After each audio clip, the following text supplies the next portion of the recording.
Hi everyone, welcome to dream job online classes. ఈరోజు మనం HMT machine tools హైదరాబాద్లో permanent vacancies notification అనేది వచ్చింది.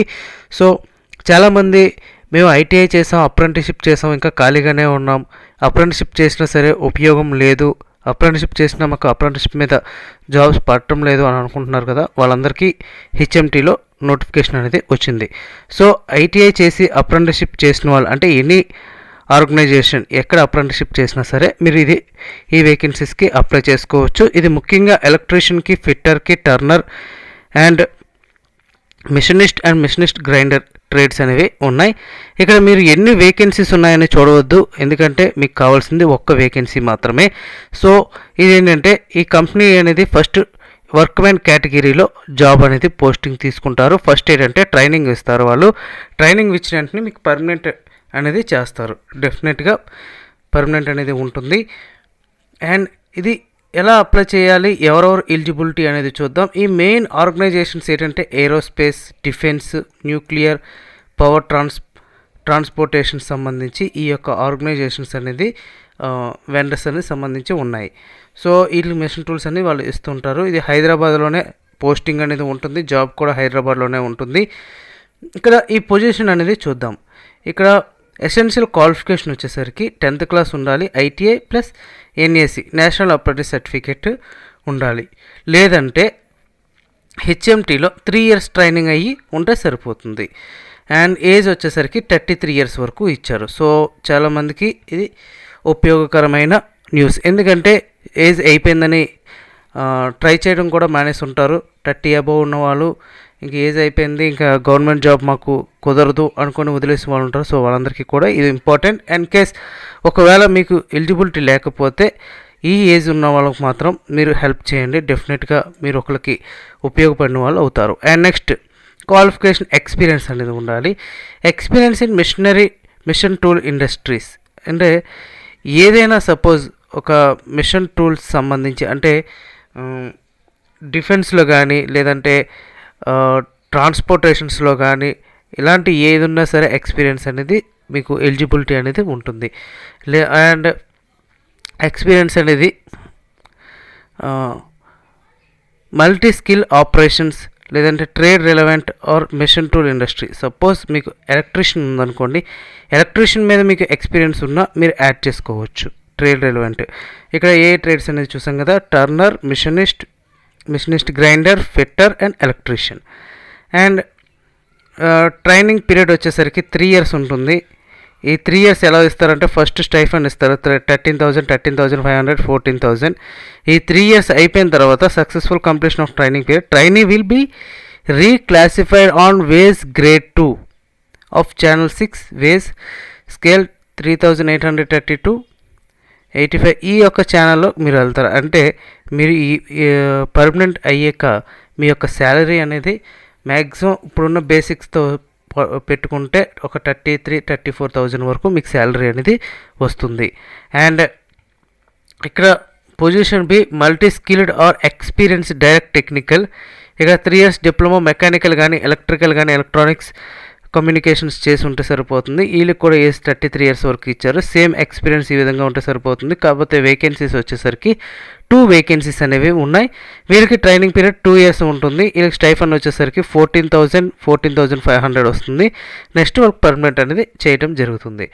సో సెలక్షన్ ప్రాసెస్ చూద్దాం. ఫస్ట్ మెయిన్ ఇంపార్టెంట్ ఏంటంటే ఈ సెలక్షన్ ప్రాసెస్ చూసి మనం అప్లై చేయాలా వద్దా అని చాలామంది ఆలోచిస్తుంటారు. ఇది 2 stagesలో సెలక్షన్ అనేది ఉంటుంది. కొంతమందికి ప్రాక్టికల్ నాలెడ్జ్ అనేది చాలా ఎక్కువగా ఉంటుంది, కానీ థియరిటికల్ నాలెడ్జ్ చాలా తక్కువగా ఉంటుంది. అలాంటి వాళ్ళందరికీ కూడా ఈ యొక్క నోటిఫికేషన్ చాలా ఉపయోగం ఉంటుంది. సపోజ్ అందుకనే ఫస్ట్ స్టేజ్ వచ్చేసరికి ప్రాక్టికల్ టెస్ట్ అనేది ఇక్కడ ఇవ్వటం జరిగింది స్కిల్ టెస్ట్కి.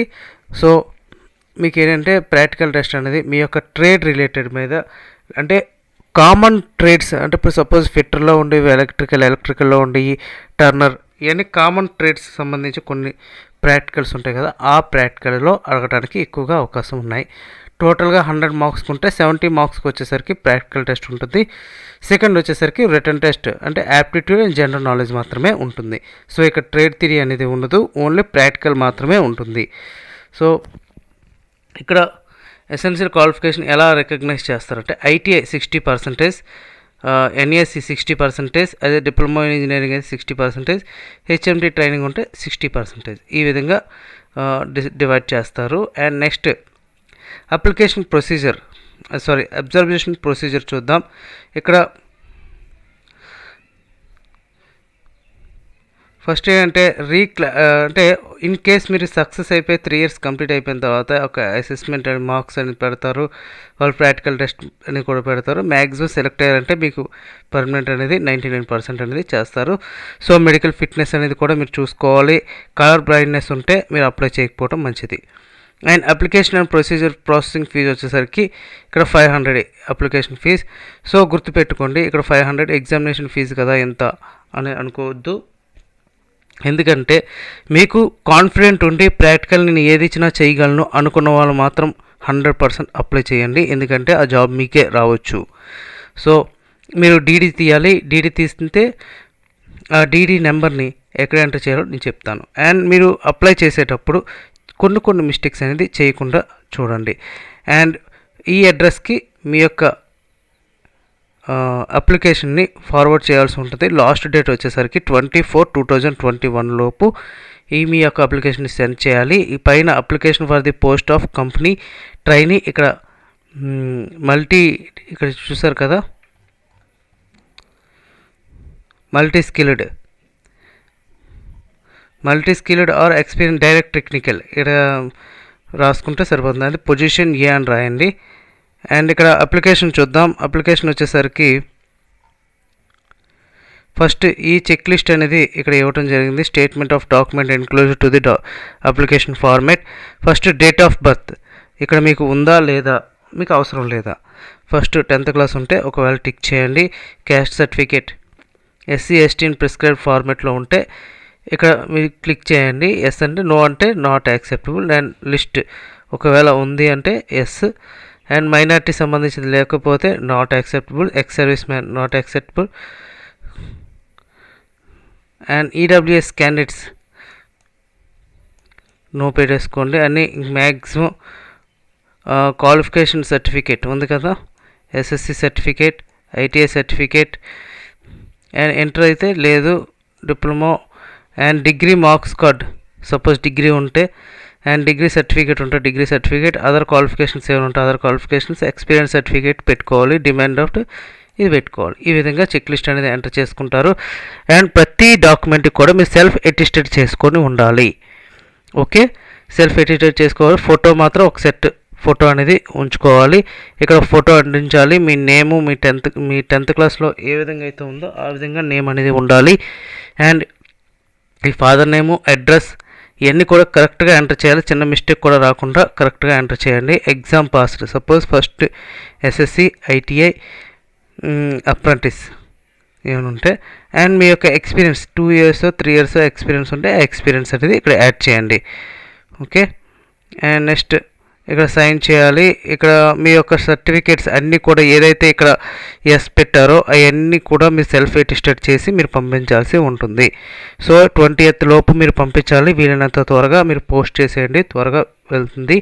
సో ఎవరికైతే టెక్నికల్ నాలెడ్జ్, ప్రాక్టికల్ నాలెడ్జ్ ఎక్కువగా ఉందో వాళ్ళు మాత్రం డెఫినెట్గా అప్లై చేయండి. 500 ఫీజు గురించి చూడొద్దు. ఇది పర్మనెంట్ వేకెన్సీస్ కాబట్టి మీ లైఫ్ అనేది సెటిల్ అయిపోతుంది. Okay friends, thank you very much and all the best.